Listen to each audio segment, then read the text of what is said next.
रहस्यमय संदूक। ये कहानी शुरू होती है सुमनगढ़ नाम के एक गांव से, जहां महेंद्र नाथ का कभी बहुत बोलबाला हुआ करता था। समय बीतता गया और बढ़ते समय के साथ लोग उन्हें भूलने लगे। आज महेंद्र नाथ का परिवार भी गांव के बाकी परिवार की तरह ही एक आम परिवार बनकर रह गया था।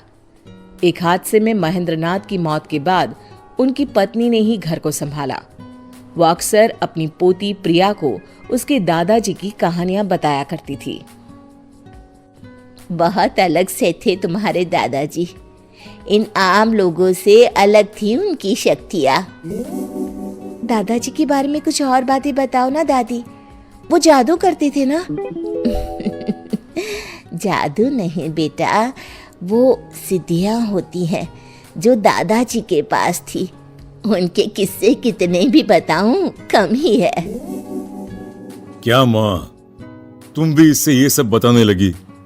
कल रात को न जाने ये क्या क्या मंत्र पढ़ रही थी। देखो माँ, मैं नहीं चाहता कि इसका ध्यान पढ़ाई से हटे। पंकज ठीक कह रहा है प्रिया, मैं तो सठिया गई हूँ बेटी। जा तू पढ़ाई कर। पंकज की बात सुनकर प्रिया वहां से अपने कमरे में पढ़ने चली जाती है, पर उसके मन में तो बस अपने दादाजी के किस्से को जानना था। ये पापा क्यों मुझे दादाजी की कहानियों से दूर रखना चाहते हैं? ऐसा क्या है उनमें? बहुत हुआ, ऐसा कुछ तो है जो सब मुझसे छुपा रहे हैं।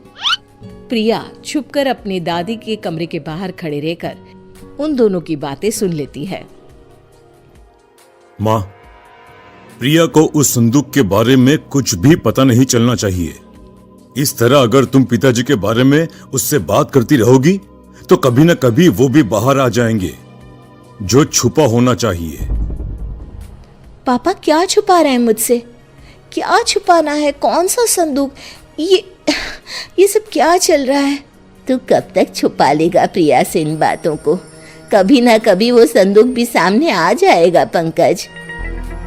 जिद मत करो माँ, वरना मुझे उस संदूक को कहीं रखकर आना होगा। मैं आज ही उस संदूक को पास के जंगल में रखकर आता हूँ। न रहेगा संदूक, ना ही रहेगा प्रिया को कोई खतरा। पंकज रात के ठीक 2 बजे सभी के सोने के बाद अपने घर के स्टोर रूम में जाता है और लाल कपड़े में लपेटे एक संदूक को बाहर लेकर आता है। माफ कीजिएगा बाबूजी, पर हम इन शक्तियों को नहीं संभाल पाएंगे। अब इस संदूक को अलविदा करने का समय आ गया है। सर्दी की ठंडी रात को पंकज उस संदूक को उठाए चल पड़ता है। हवा बहुत तेज बहने लगती है। अचानक ही आंधी आने जैसा माहौल बन जाता है। अरे, ये अचानक मौसम को क्या हो गया? अगर बारिश शुरू हो गई तो मैं क्या करूंगा? तेज हवाओं के बीच जैसे तैसे पंकज जंगल में पहुंचता है और उस संदूक को वहीं रखकर वापस घर आने को लौट पड़ता है। पंकज को रास्ते में वही संदूक दिखाई पड़ता है।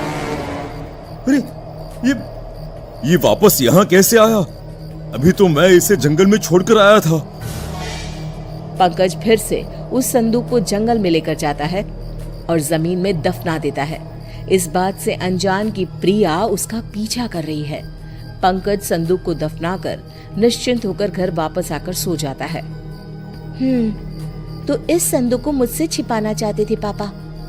लगता है इसमें कोई खजाना है। इसे मैं घर वापस ले जाऊंगी। प्रिया संदूक को वापस अपने घर ले आती है और अपने कमरे में जाकर उसे खोलती है। ये सब क्या चीजें हैं? इतना छोटा सा झाड़ू और ये किताब। क्या पापा इनको छिपाना चाहते थे मुझसे? ओहो, बेकार में इतनी सर्दी में जंगल से इस संदूक को मैं ले आई। कल ही वापस रखाऊंगी। ये कहकर प्रिया सोने चली जाती है। वो जैसे ही आंखें बंद करने वाली होती है, किताब में से एक तेज रोशनी बाहर आती है। झाड़ू खुद ब खुद हवा में उड़ने लगती है। ये सब क्या हो रहा है? किताब में से रोशनी के साथ साथ कई अक्षर हवा में उड़ने लग जाते हैं। कब से अपने मालिक की तलाश कर रहा था मैं। तुम मिल ही गई मुझे प्रिया। प्रिया की आंखों के सामने सभी अक्षर उसके दिमाग में चले जाते हैं। किताब अपने आप बंद हो जाती है। झाड़ू एक छोटा सा डिब्बा बन जाता है और प्रिया की आंख लग जाती है। अगली सुबह। कल रात जो भी मैंने देखा वो मेरा सपना था या हकीकत? तभी कमरे में बैठी हुई प्रिया को दूसरे कमरे में अपने दादी और पापा की बातें सुनाई देने लग जाती है। मैं यहाँ बैठे हुए कैसे सब कुछ सुन पा रही हूँ?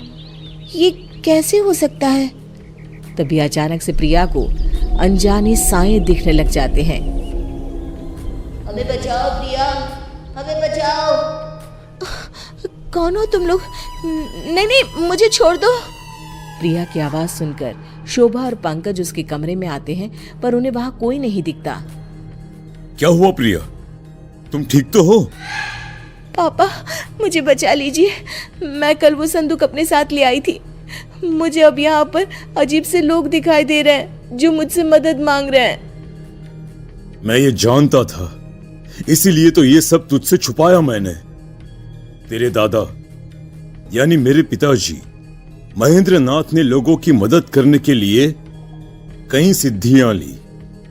उन्होंने अपने बारे में तो कभी सोचा ही नहीं। कई अतृप्त आत्माओं को आजाद करवाने में और कई मजबूरों की मदद करने में ही उन्होंने अपना जीवन लगा दिया।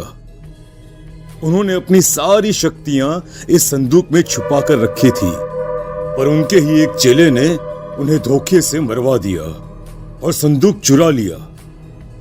पर वो ये संदूक खोल नहीं सका। मुझे डर था कि कहीं ये शक्तियों को संभालने की शक्ति तुझ में ना हुई, और अगर तू ही इसकी हकदार हुई तो क्या होगा? तेरे दादाजी की सिद्धियां तू ही इस्तेमाल करके लोगों की मदद कर सकती है बेटा। ये आत्माएं बस तुझे ही दिखाई देगी, क्योंकि तू ही है जो इन्हें बचा सकती है। अब जब शक्तियां तुझ तक आ ही गई है तो भगवान तुझे हिम्मत भी देगा। तुझे बस एक गुरु चाहिए जिनसे मैं तुझे मिलवाती हूँ। शोभा अपने पति के बंद कमरे में जाती है, जहां वो अक्सर साधना किया करती थी। जैसे ही प्रिया उस कमरे में जाती है, महेंद्र की आत्मा भी वहां आ जाती है। ये है तुम्हारे गुरु बेटा। ज्ञान तो प्रिया पा चुकी थी। महेंद्र नाथ प्रिया को सिद्धियों के प्रयोग के नियम की शिक्षा देते हैं। प्रिया इन सब गुणों में महारत हासिल कर लेती है और अपना पूरा जीवन लोगों की भलाई में लगा देती है।